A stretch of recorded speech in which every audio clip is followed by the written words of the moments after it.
right, ladies and gentlemen, how are we doing today? It is Tuesday, I'm pretty sure. Welcome to the new normal.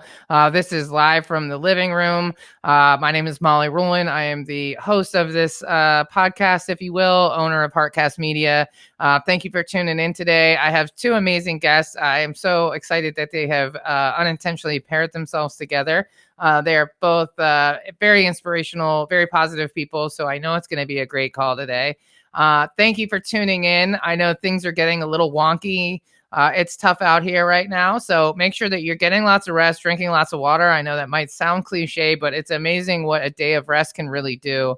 I took the day off Sunday and slept a lot, and I come back Monday and Tuesday with ideas for collaboration and community and resources.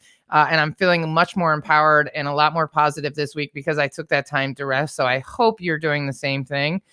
Without further ado, though, I'm going to bring in my guests one at a time, have them introduce themselves, and then we're going to jump right into this conversation.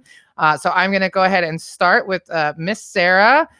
Schain, where are you at? Okay, let me pull you up. There you are. How are you doing today, Sarah? Hey, Molly. Thanks so much for having me. Yeah, absolutely. Thank you for being on the show. So tell everybody a little bit about yourself, who you are, what you do, all that good stuff. Okay. My name's Sarah. I am actually from New York. I live in Potomac, Maryland. I'm a yoga therapist. I'm a yoga teacher. I'm a meditation teacher, and I practice sound healing. I've been doing it in the area for 20 years. I've had my own yoga studio. I've worked at Walter Reed. I've had my private practice. I've taught at studios all over the place. And I'm just trying to be as supportive and enlightening and positive as I can for everyone around me right now. I really feel a spiritual calling to what's happening in the world right now. Well, I have to say, so we have this weird light thing going on, and I'm pretty sure it's showing up in the broadcast too. But I feel like, honestly, like I just feel like it's so accurate and compelling because you are someone who is full of light and you shine that on other people. And I think that like your aura and all the energies that you carry with you are actually coming through this broadcast right now. So I know this is kind of strange. So what I'm going to ask you to do, I'm going to introduce Marc. But what I think you should do is kind of maybe move your angle a little bit, because I don't know if there's light coming in from one side or not. But it's crazy. I've never seen this happen on a Zoom call. I think your aura is just that strong that you've like messed up the Zoom, but not messed up. You've enlightened the Zoom broadcast. I don't know what it is. It's really crazy. No, it's not. So I don't know what it is. You'll have to look on Facebook because we're live right now and you can see. Maybe Sarah, while I'm introducing Marc, why don't you leave the video chat and then come back in, and then that should fix that problem. Because so strange, I've never seen it before. All right, here we go. Okay, so our next guest is Marc Silverman. I'm going to go ahead and bring him in now. Marc, how are you doing today? I'm doing great. So I see Sarah on my screen, so I don't even see me. But as long as I'm on your broadcast, I guess I'm here. Yes, you are good to go. You are good to go. Looking super fresh in your awesome little studio that you got going on there. So tell everybody who you are. What do you do? What are you all about? So what am I all about? My name is Marc Silverman. I'm a former high-tech sales guy. Let's see. I'm a former homeless guy who became a high-tech sales guy who, went around the DC Beltway selling high-tech equipment, software, hardware, and in my sports car, in my Hugo Boss suit. And for the last 7 years, I became an executive coach and author, a podcaster, focused on helping guys like me do this success differently, focused on resiliency and not burning out. Right on. Well, I'm so glad that I got to meet you a couple months ago. You've always brought such amazing positive energy. I really value your, presence in my life, whether it's, in person or digitally. I really appreciate everything that you're doing. And thank you for taking the time to be here today. And I'm also excited to say that Sarah's lighting issues have been fixed. So we are good to go. What's up? We're back. All right, so now it's the three of us. We're in the room, guys. We're doing it. So I'm super stoked because, Sarah, I talk about you almost every day on the broadcast because I talk about how you are my yoga therapist and how you make me feel like a normal human being and how helpful that is. and your guided meditations and how much that has really benefited me before the apocalypse, during and after. And so I think it's just so fitting that you're both on their show today, because you both do different things, but you have a lot of similar energy and vibe to you, and intention. So I really, I think it's great, right? What a better way to go up on a Tuesday than with two really positive people. So I'm curious to know what's got you going this week? Like, what's got you fired up? Like, is there anything exciting happening? Is there something that you've been able to lock onto that's making you feel better? Like, what's happening in your world?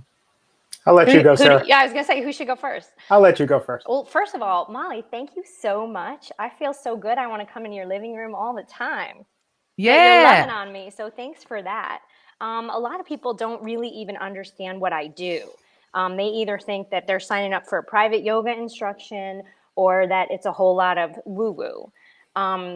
And so, Molly, we can talk a little bit about what we do in yoga therapy. And I'm really excited about this project that you and I are working on together. So, Marc, when shit hit the fan a couple weeks ago, Molly was like, the world needs you, and the world needs you now. And she knows that because we've been working together for a while.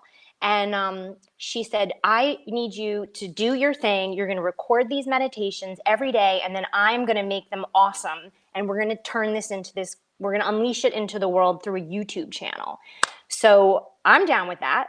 So every morning, right when I wake up, when my house is still quiet, because there's so many people living here, I go into my closet and I record about a 20-minute meditation while my voice is like still raspy and sounds meditative. And then I just blast it over to Molly, and she's creating a really cool program. I'm excited. Hopefully we'll launch it at the end of this week, but that's got me super jazzed. And I also feel like finally someone understands me. I'm working with someone who believes in what I do, and that makes me feel really good.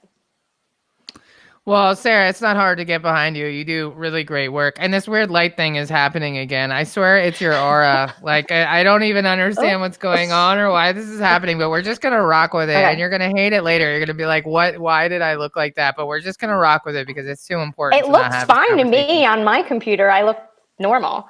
Yeah, sorry. Well, that is, I don't know what's going on the other end, but somehow in this, I don't know. It's just your light and your aura, people. This is they're trying to shut me down. People like Sarah, fix people and screw up electronics. Yeah, no, that's super real, right? So like, well, I don't fix anybody. That's not true, but go on. I disagree. It's not a fixing. I am not a fixer. I'm a conduit. I'm a conduit. There you go. It goes through me. It's not from me. Well, it's going through you right now, but let me tell you, you got some serious light beams happening. It's pretty awesome. But no, I love everything that you do, Sarah. It's so important. It just helps to like calm the mind. And even just listening to those meditations myself, I've been listening to them in the morning and sending them to the team and stuff. And so we're excited to launch that. In fact, I owe you a follow-up email today with like all of the things, because there's a lot right in all of this stuff that we're doing. But I'm excited, and I have no doubt it's going to help a lot of people. You just have a really calming, great voice, and it's really important, especially now. Our brains are so noisy, and so I need to listen. Like I'm not strong enough to meditate on my own. I'll be like, oh look, a bird. I'm hungry. What time is it? Are there brownies? Like that. That's like a second. That's 1 second in my head. It's usually involving chocolate and food at some point. And then like, do I have wine? I don't know. What time is it? Is it hot outside? So like for me, meditating is so hard. So the guided meditations have been my savior over the last year or so when I really got hip. So meeting somebody that has all this experience and knowledge has been really, really helpful for me, for sure. So I appreciate and value your presence in my life for sure. So how about you, Marc? What's going on? What are you excited about right now in the midst of all of this madness? Well, it's funny you're talking about meditation, and most of the people that I work with are so kinetic and so ADD that when I try and get them to sit still and when I try and get them to meditate, it has to be different than what you would normally see. So the guided meditations are such a great way as an introduction to slowing down. Because I'll tell people to sit down at your breakfast table with your cup of coffee, stare out the window, don't pick up your phone. We're going to call that meditation. That's right? Meditation. Like anything you can do to slow down. So what I'm focused on, what I've been focused on since this happened, is talking people off the ledge. Almost everybody I work with is a business owner, a CEO, or an executive in some company. So they're dealing with their own fears, their own challenges. Then they're dealing with the fears and challenges of the people who work for them, their teams. So so there's the personal, then there's the professional, and my job is for me, what I believe my job is to get people to understand that they're safe, no matter what is happening in their world, no matter what's happening around them. Wiggle your toes, wiggle your fingers, breathe from your belly, which Sarah will, understand. And you're safe. You're safe in this moment. When I get them to be safe in this moment, then we can see what the reality is happening around them so that they can deal with the reality and not what they're making up about the reality. And that's what I do all day, every day is basically get people here so they can deal with what's right in front of them rather than the boogeymen that they're making up all day, every day.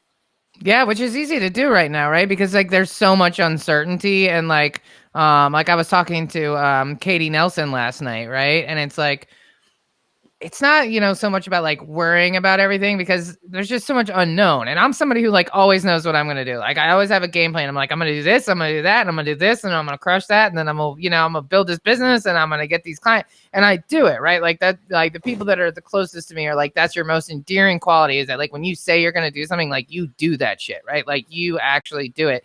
And so it gives people like comfort in knowing that like I'm going to keep going, and that's great. And that I find comfort in that too. But like, what does that look like? What does the world look like? What I thought I wanted before, like I still want, except that now it looks totally different because the world has changed, and like, kind of struggling with like, is it okay to still want those things? Is it is it okay to still want to make money, and like not having shame or guilt with that, and not trying to read too much into what is going to happen? Because I think at the core, none of us knows, like none of us has any idea what's about to happen. I do know that there's a lot of life in us and that we will survive. Like not everybody, for sure. Like no disrespect or belittling of those serious emotions and trauma and loss and everything else that's going to come with this. But like at the end of the day, none of us know like what our new world is going to look like, other than hopefully a little bit more compassionate and connected in a way that can benefit a lot of communities, like both locally and globally. And so, yeah, it's hard to not get caught up in this like unknown feeling. Yeah, but look at history. And right. If you look at history, first of all, we're all in it together. So you're not alone in like your hopes and dreams and how you need to shift your expectations. And same with me, and same with Mark, and everybody else on the planet are going to be shifting their expectations. But if you look at history, every time there is a tragedy, we all come together and we all help each other and uplift each other and boost each other. And there's no reason to think that that won't happen again. And that when we do come out, and we'll probably be coming out a little slower, and they'll probably be limiting how many people can come out at the same time, we will be smiling and we will be hugging and we will say, what can I do for you? Because we're all going to be suffering. Yeah, I agree. Sarah, do me a favor. Take your arm and go like this across your whole face. Because when you moved your arm a second, oh my God. Oh, this is the craziest thing. You just fixed all of your light issues by doing that. I have no idea what's going on right now. Okay, don't move, because you might swoosh them back in.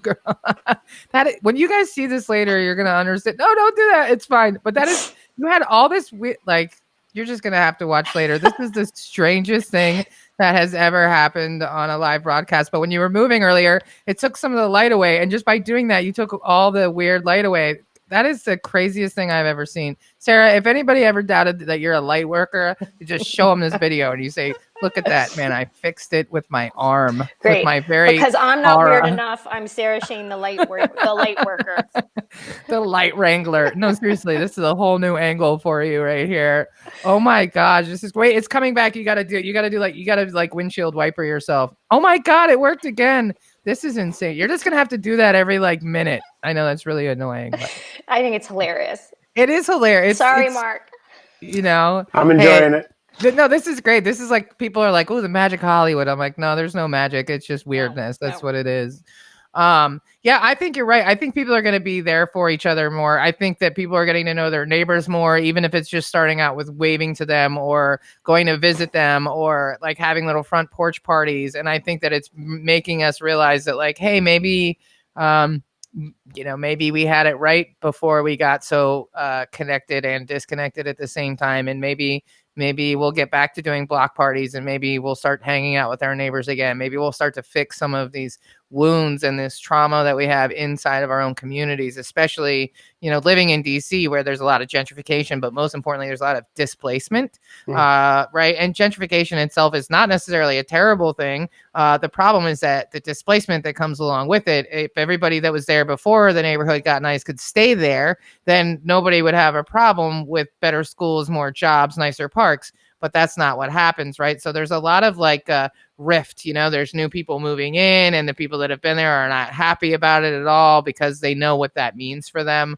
And there's an influx of people calling the police on their neighbors because, they show up and they're like, oh, that's what you do. And it's like, no, man, these families have been here for 50 years. Like, you don't just show up and call the cops on your neighbors. You talk to them, people. And so I think that we're getting away from this idea of like, you're infringing on my space, because a few weeks ago somebody might have called the cops for those front porch parties, right? Like, why I can hear their guitar coming through my window. Now people are like, oh, I can hear a guitar coming through my window, right? It's like a real shift in how we perceive each other in our neighborhoods.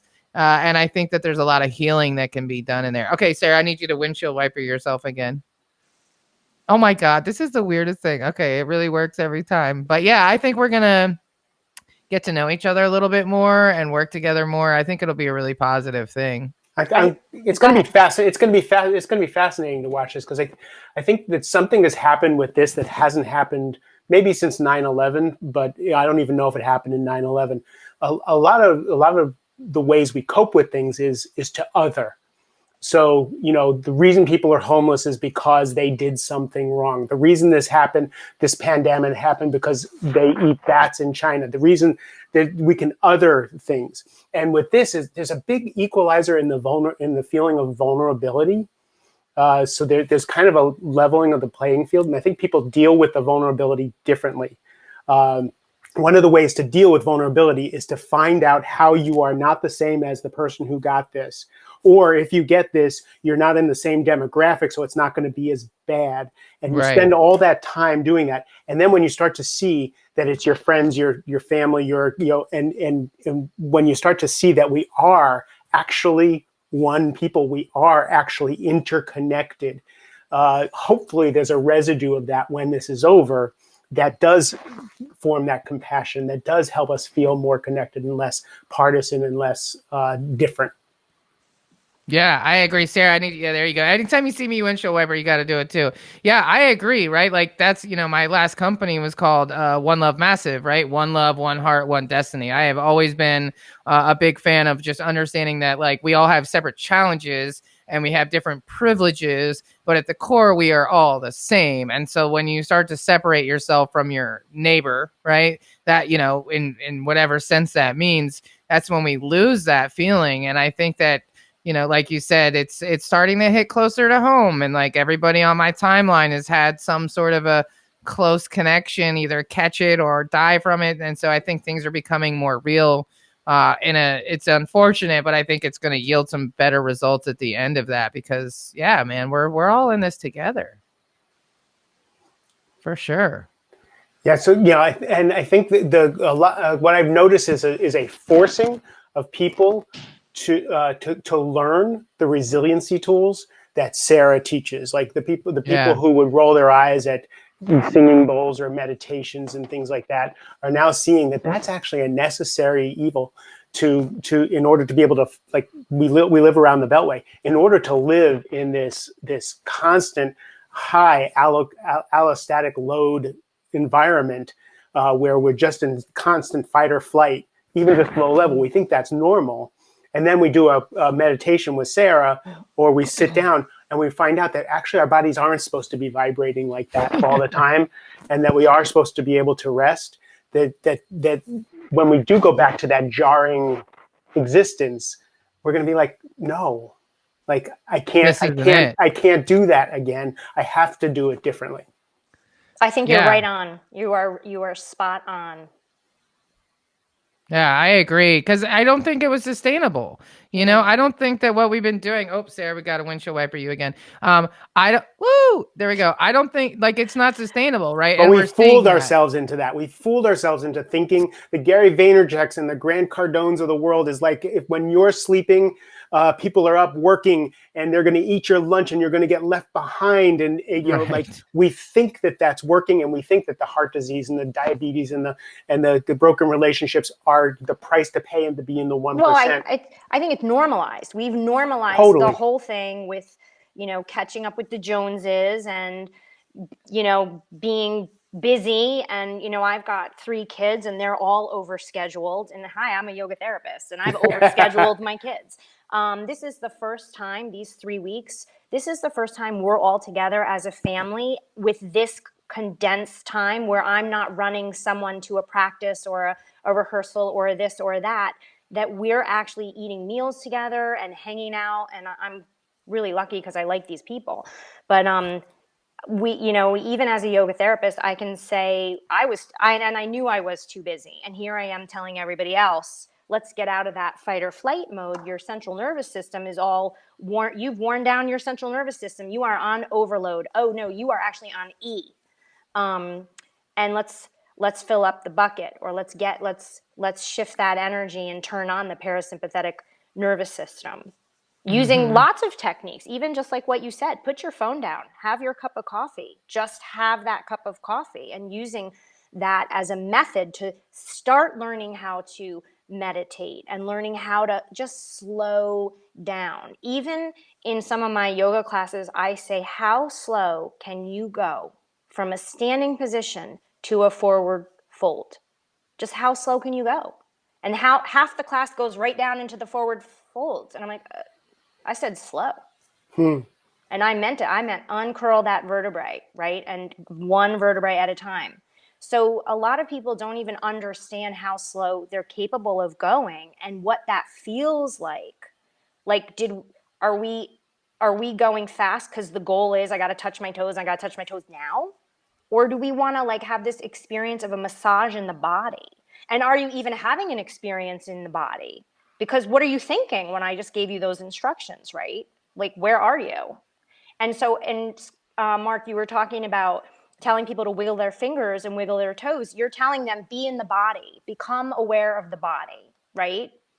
And so we become aware of the body to know that we're having this in-body experience. And then we take the breath to connect the emotional body with the physical body. And so that's sort of where the whole process starts. And then you can start untangling all the little stories we love to tell ourselves. Yeah, it's the stories that we tell ourselves. That's the scariest thing. I think we can deal with almost anything that comes our way. It's the stories we tell ourselves about what we're dealing with that makes it overwhelming and makes it tough to deal with. For sure, for sure. Worst case scenario. It's like how we were programmed to be human. That brain is always going to go to worst case scenario. One of the things that I do with people when they come to me with something urgent, with something that's really overwhelming to them, either with fear, it's too much. Generally, when I think overwhelm is basically living in the future and trying to get everything done, trying to fix something in the future, to do everything in the future now, is I have them ask questions of themselves and what's going on. One of the questions I ask is what I'm thinking, or is what someone said, or is what I believe true? Like, spend some time really going, if someone said something to me and I'm really pissed off about it, is it true? Like, is what I believe about it true? Is what I heard true? Is what I'm thinking about the situation true? And I tell people, get a pen and paper out and do that, right? And then the next question I'll ask is, how am I scaring myself? What am I making up right now that's scaring me? People get addicted to that. There's a reason we like roller coasters. One of the reasons we're alive is to experience all this. Gets out of whack. So how am I scaring myself? And again, a piece of paper and a pen will separate the wheat from the chaff of what's real and what's not. And then what's real now? What can I count? What can I look at? What can I feel? What can I touch? What can I know that's happening now? And the truth is, if they really do the work, what I know now is that I'm sitting in a chair, basically, and I'm talking to two people on a video chat. That's about all I can fathom in as far as reality is concerned.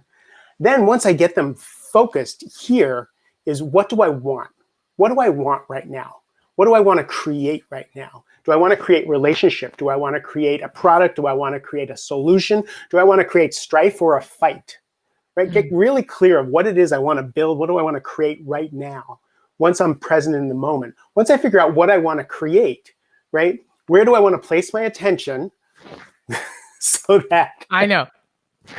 where do I want to pay my, where do I want my attention? So is my attention on the fear? Is my attention on the creation? And once I take people through those steps and those questions, we can now calm ourselves. And in the middle of that, we're breathing, we're wiggling our, like we're getting present in the body. Now we can handle anything. Now we're Superman and Superwoman. And people, I had a fire in my house a couple weeks ago. Got a whole new kitchen out of it. But my partner was cooking fried chicken and it went wrong. And my whole kitchen went up in flames. And I ran into the kitchen, and while everybody's running around and panicking, I used all this training and everything to breathe, to slow down. And I put the fire out before the fire department got here. And for me, it was slow motion. I was focused. I knew what needed to happen. And what my son said was he's never saw anybody move so fast in all his life. Right? He asked me if I was Superman because I moved so fast. But for me, it was slow motion because I used everything that we practiced and everything that we're talking about. I used in that situation, and you can use that when you have to furlough your employees, when you have to, all the things that you have to do, when you have to figure out your budgets and all that stuff. You can use this to slow down, get present, and then deal with reality. And I love what you said, Marc. I love everything that you're saying. We're soulmates. We are. But besides that, and we can talk about that offline, the brain is neuroplastic. So however woo-woo anybody thinks that we're talking, right? This is all rooted in scientific data. You can see it on our MRI. You can see white blood cell matter. You can see the neurotransmitters firing off in the brain in an MRI. So everything that Marc and I know, we can train people to do it. It doesn't matter how old you are. It doesn't matter what your background is. None of that matters. The brain is a muscle just like everything else in the body. You go to the gym to, work out your biceps. You go to a yoga or meditation or whatever it is you're trying to learn. You go to that practitioner to learn how to develop these practices.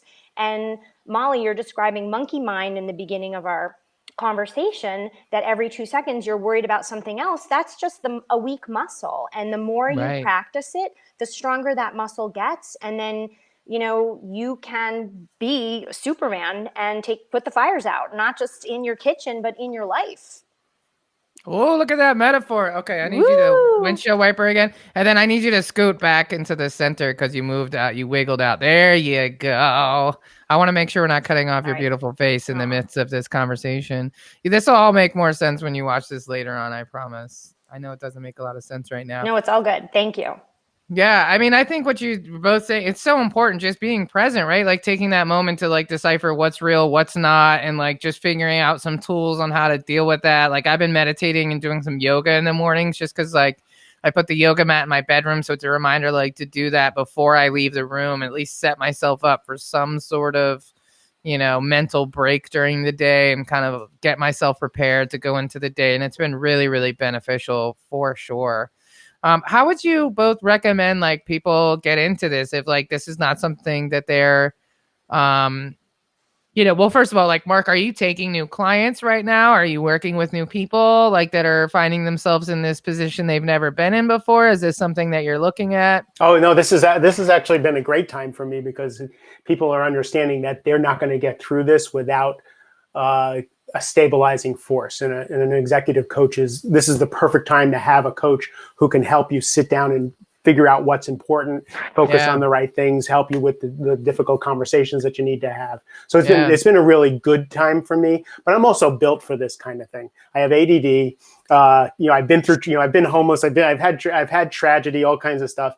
So I'm kind of built for chaos.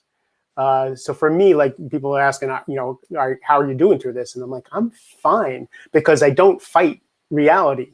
If we really want to get into, Byron Katie says, when you argue with reality, you only lose 100% of the time. So if you're sitting here going, this shouldn't have this coronavirus, this shouldn't be happening, Trump shouldn't be doing this, he should be doing that, this should be going on, this should be like all this stuff, you're wasting so much energy. So much Then energy. Okay, I'm just going to chime in though and say that if you are that person who is really stuck, if you're the person who is stuck on what the fuck, this shouldn't be happening, and I'm having a hard time, and really feeling that resistance right now, if you're that person, and there are a lot of people like out there feeling that way, it's not wrong, but call it out and understand that the river's flowing this way, and I need to figure out how I'm going to go with the flow. I need to pivot. I personally need to pivot so I can figure out how to let my resistances down and surrender to the reality that is, which is a lot of like where your resilience and my training come in, is to help people, get there. Because that resistance is what's causing inflammation in the body. It's causing tension in the body. It's, causing the carb craving, the negative thinking. It's not serving your highest and best interest, right? And so if we want to come out of this healthy and well on a physical and emotional level, we need to grab those tools and practice those self-care. And I'm not talking manicure and massage, but other self-care and wellness practices. Absolutely. Spiritual, no matter what religion you are, and even if you're not religious, we need to get those services and ask those people to support us, so that we can come out of this in a better place. You make a really good point. The surrender piece to this, the surrender to reality, the getting in the flow, doesn't mean you're in agreement with it.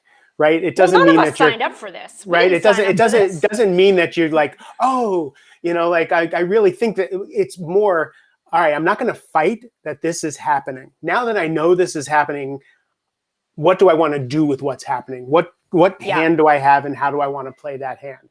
And I think that's the most productive way we can look at it. So I was just searching online and I found it. So my friend Alvin, he's really amazing. He's been posting a lot of like positive stuff and just been really helpful. He posted a dance video I reposted a couple weeks ago, but I figured you guys would like this. He said, when the world thinks woo-woo is cray-cray, but in a pandemic, the non-woo-woo go cray-cray and the woo-woo are calm as fuck.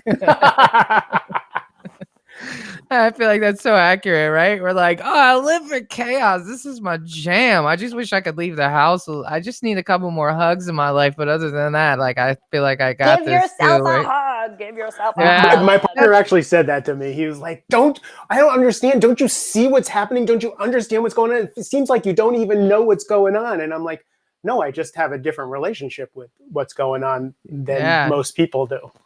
Yeah, exactly. I mean, well, it's like I was talking to my friends in Detroit and I was like, how are you guys doing with everything? And they're like, we're good. We both got laid off. We're both like managers at like, hospitality places. So we'll be back. Like, we'll figure it out. And they were like, we've been broke before. Like, we got food, we got weed. We'll be all right. And I was like, that's I mean, at the end of the day, like, is what else do you need? Like, you know what I mean? Like everybody's broke, right? Like everyone is. So like dial down on the relationships with your family, and the people that aren't broke, like they can help the people that are broke. And like, it'll just like somehow it'll level itself out, but you're certainly not alone. Right. And a little bit of resilience. If you've ever been through some shit, you're like, whoo, I got this. Like I've been prepping for this. I mean, there's some like legit doomsday preppers who are probably like, yeah, we knew this was gonna happen. Oh my God. Like, there's a show on Netflix and I'm like, I am not watching that shit because then I'm just gonna get paranoid about all the stuff I didn't prepare for. So I am not signing up for that right now. But like, I feel like if you've ever been through a little bit of adversity, like this isn't as earth shattering for you as it could be for other people. And I think the new normal is going to yield some better results in general, I'm hopeful. Sarah, so let me ask you, like, you got a windshield wiper yourself again. I'm curious to know, like, what about like your business right now? Are you taking new clients? Did you sort of just take a break from all that to kind of get like, where are you at? What are you doing? No, I'm here to serve. I'm here to serve the people. I'm not taking a break. I'm seeing clients virtually, just like I'm talking to you guys. I'm using, Nice. Skyping, or if someone else prefers a different social platform, I'm down with anything.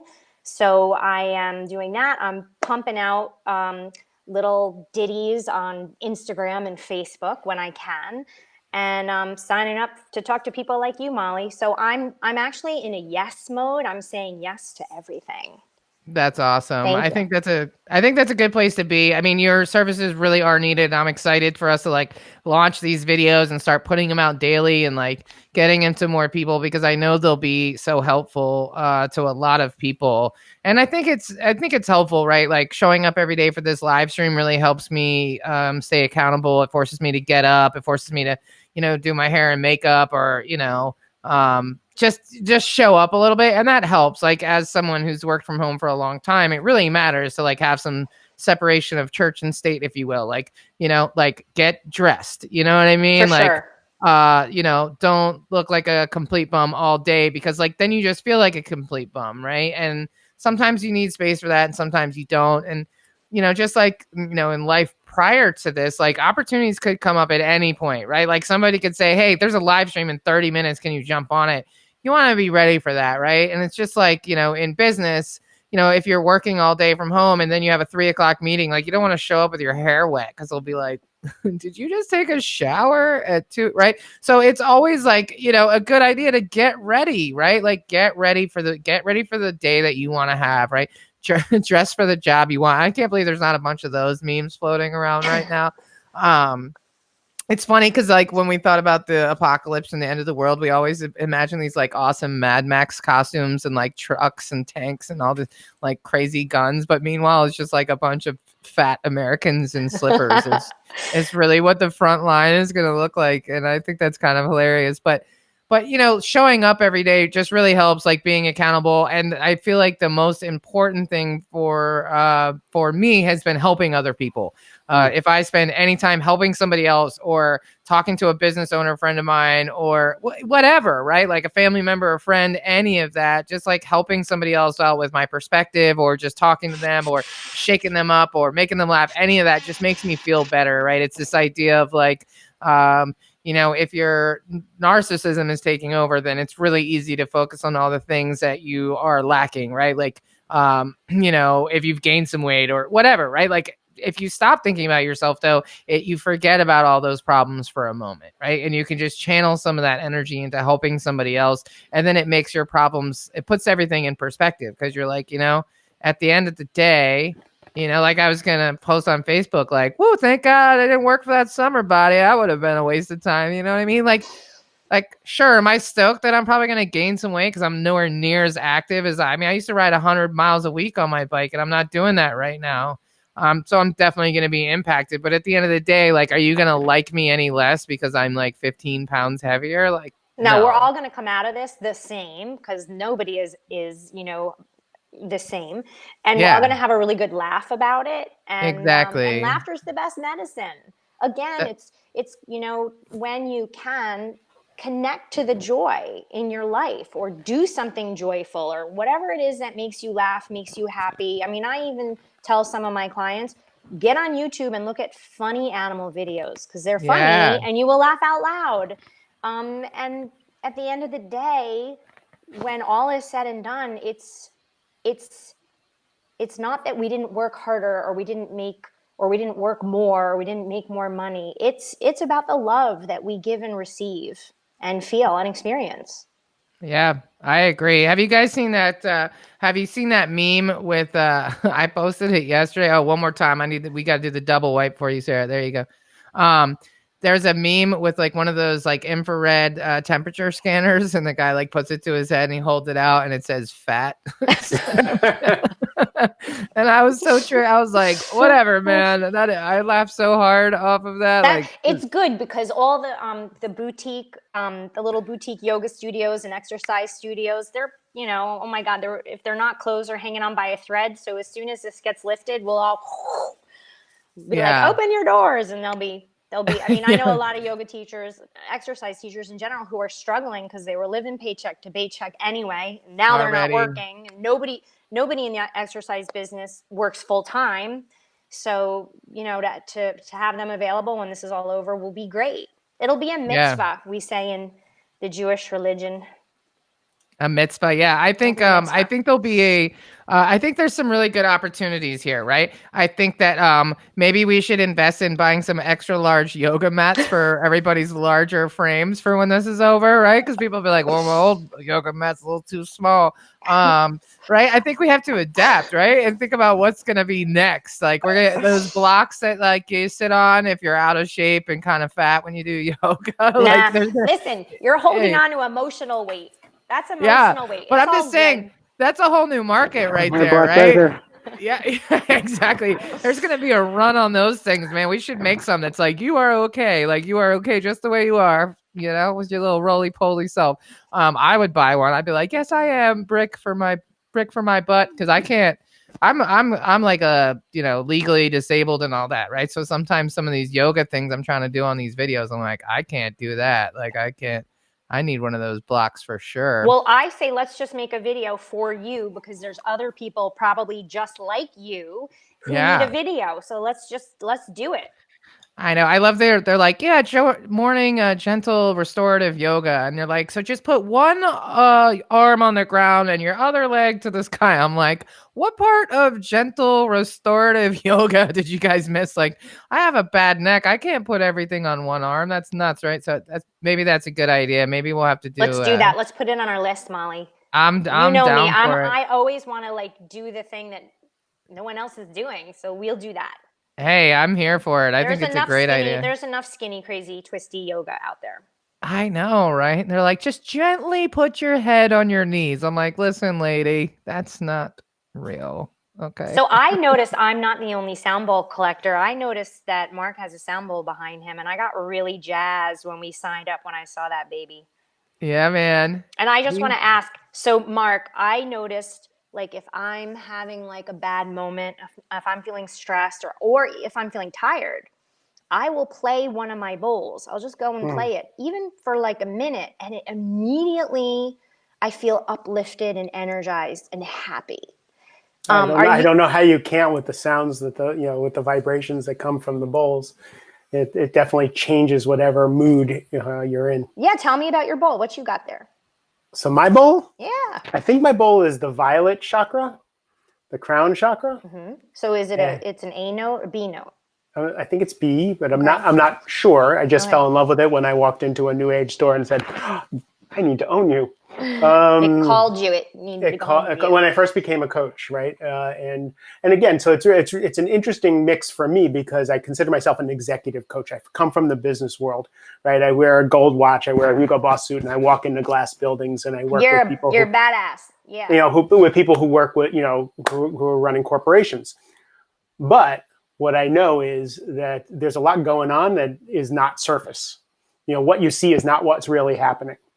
So I spend a lot of time in my office here. So when we talk about morning routines, I spend 90 minutes on the floor in my office with my books, my meditation, my, getting in tune with all this stuff so that when I am talking to someone and that facade and the thing and the fear and the stress and all that stuff come up, I can get past it, but use the same language that they're using so that they can get the benefit of everything that we know is true.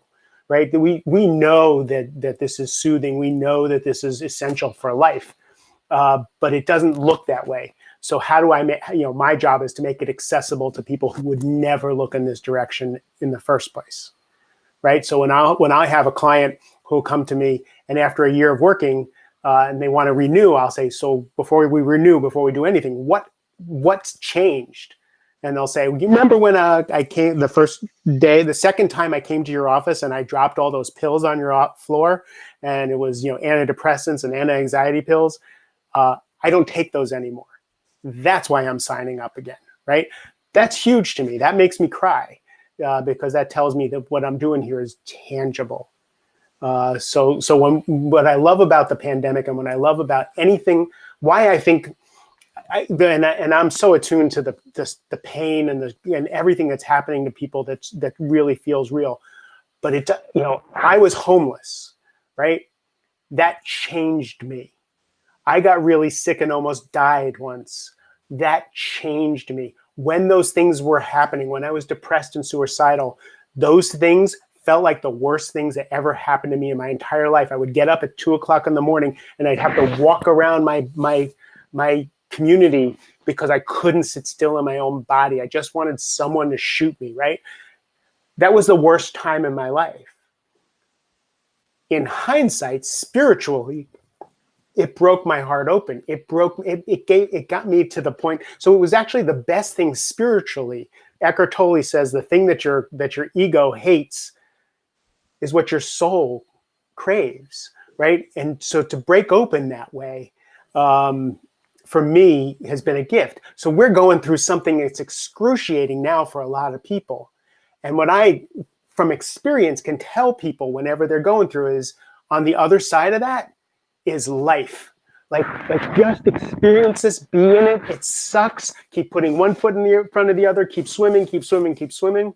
And what I promise you is a perspective on life that you never knew existed, a beauty, a love, a connection that you never knew existed, as long as you soften while this is happening.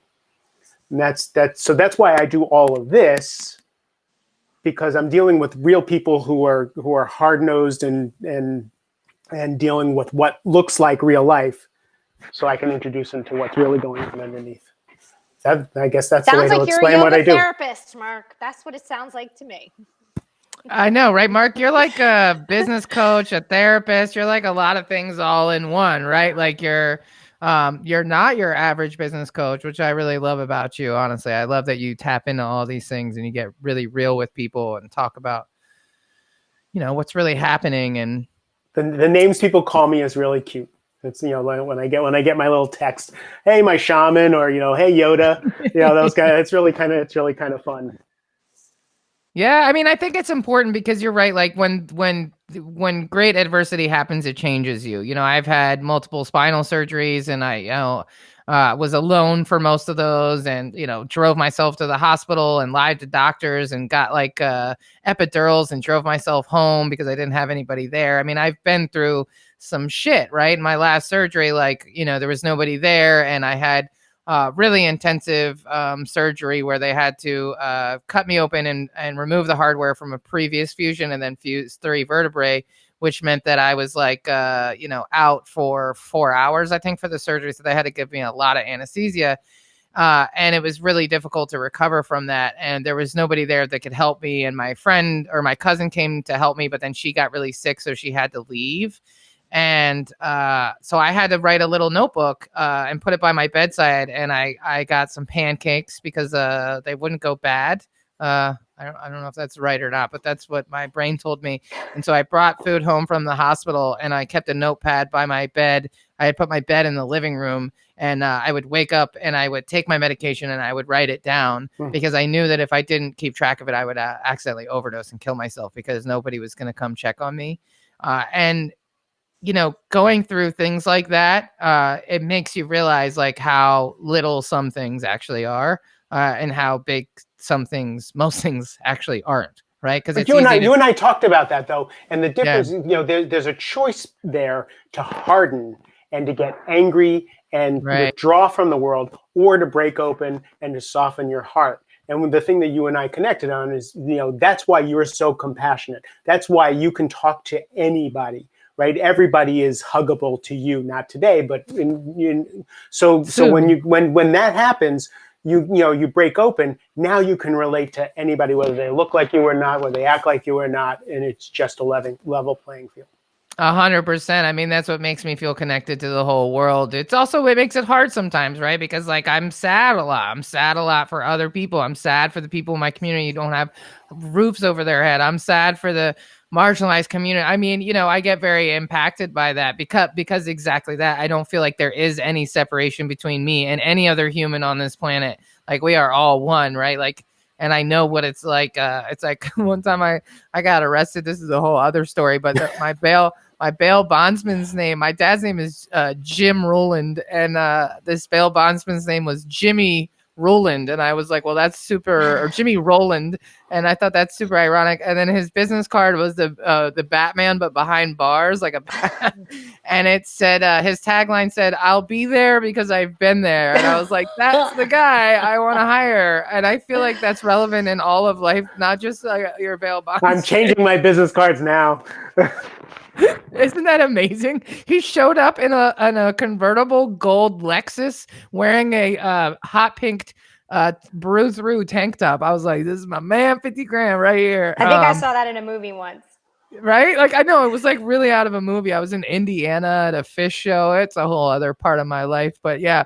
But I'll never forget, like, I'll be there because I've been there, right? Like how telling is that, and I think right now with everything going on, it's going to bring a lot more people to that place. And I think that being changed by something traumatic in your life in the right direction is how we kind of heal this whole planet, because I don't think anybody at this point, even before, but especially now, no one is immune from tragedy or trauma right now. No one, and if that's our greatest connecting point right now, then that means we can all heal each other together. And I think that's hopeful.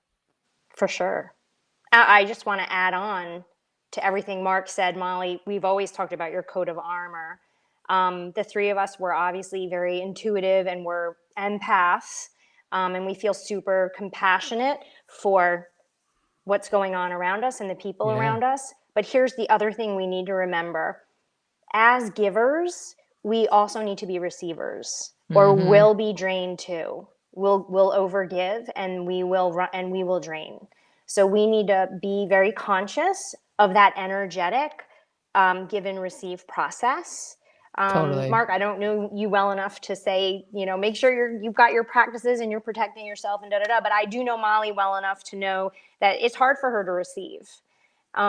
There's a lot to unpack in being a receiver, but it is also a gift to receive, because if you were giving someone love and energy, you would want them to receive it. I mean, you're giving it to them, right? So you want them to receive it. You want them to embrace it wholly and show up for you and be like, thank you, I really needed that.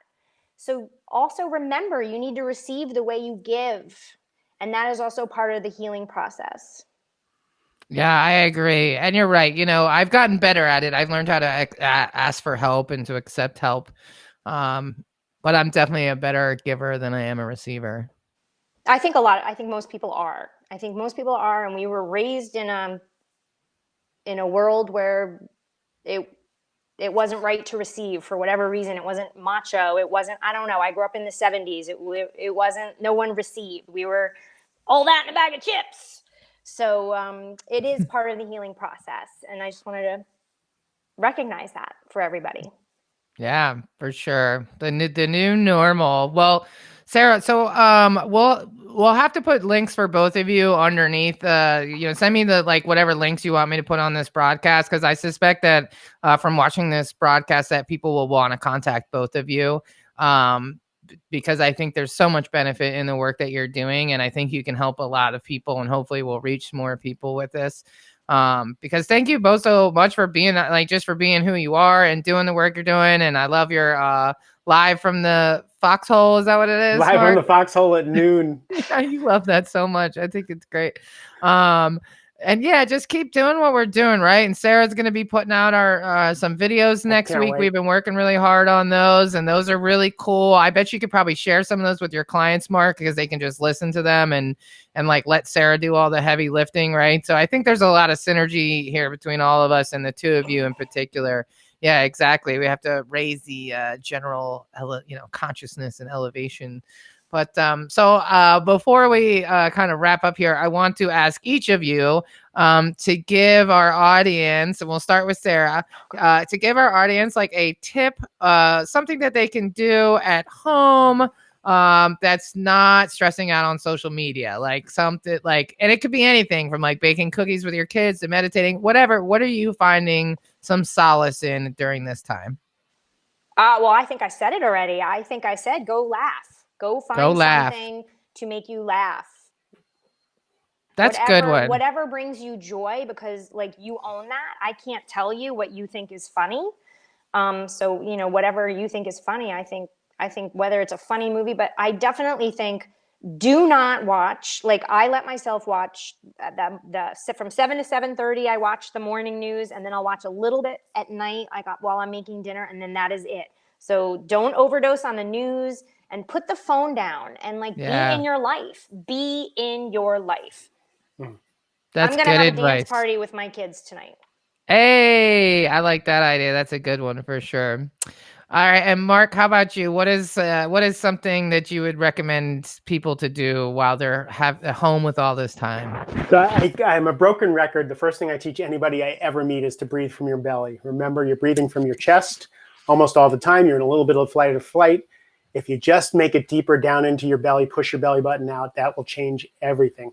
But the practice that I want everybody to do is journaling. Is get a piece of paper and a pen. You don't even have to keep a book. You can get loose leaf paper. But for me, life is happening now. Whatever it is, whether it's excruciatingly painful or joyful or in the middle, life is happening now. It's not going to happen 3 months from now when we're out of quarantine or when your business is back. Life is happening now. And to write that out and get to know yourself, you always wanted to know who you were in the middle of a zombie apocalypse. Would you be Rick Grimes or are you going to be some sniveling coward? What are you going to be? Learn who you are. So that journaling will be invaluable as this starts to change, to figure out who you're going to be, because this is a good time for reinvention.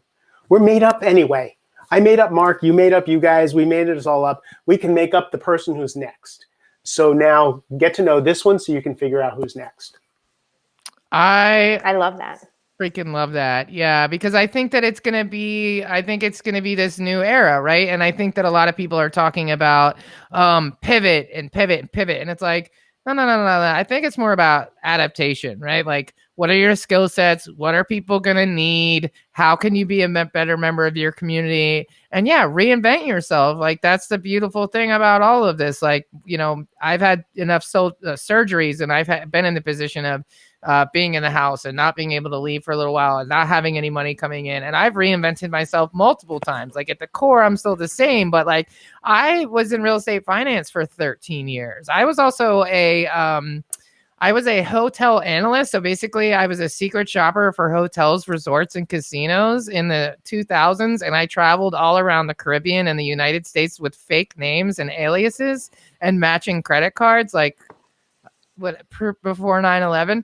And I one of my fake names was Dallas Mahoney, which is like to this day my favorite. I'm not a very good liar though, so people would be like, Dallas, Miss Mahoney, and I'm like, who are they yelling at? But anyway, I was a live-in nanny. Like, I've worked for, I was a business manager for Toyota. I mean, I have done so many different things, and all of those things got me to here. So yeah, reinvent yourself, like decide what's next. And especially if you weren't happy with your old life, like this is a great chance to bag that shit and start with something different. Cause everybody's going to get a hard reset. And it could be a really beautiful thing depending on how you spin it, for sure. For sure. Well, kids, thank you so much for coming on the show today. I appreciate you both. I really, really do. This has been a great conversation. I'm excited for the rest of the day. I feel really energized right now. So thank you for taking time. I know you're both really busy. And thank you to everybody that's tuning in right now. I appreciate your support of this show. If you'd like to be on, hit me up, send me a message. If you'd like to launch your own LinkedIn live show or anything like that, we can do that too. I think if you're a content creator right now and you are motivated to create some content, let's talk, because the world needs that right now more than ever, especially if you have a positive message. And if you're curious about how to get that done, hit me up. Let's talk about it. I've got all kinds of ideas. And other than that, like, have a great day. It's Tuesday. We're almost halfway through the week. Like, you're doing good. Give yourself a pat on the back. Go find something to laugh at, do some belly breaths, and come back tomorrow. We'll do this all over again. And we're going to talk tech tomorrow. So I hope to see you all back. I hope you all have a wonderful day. Thank you. Thanks, Molly. Thanks, Sarah.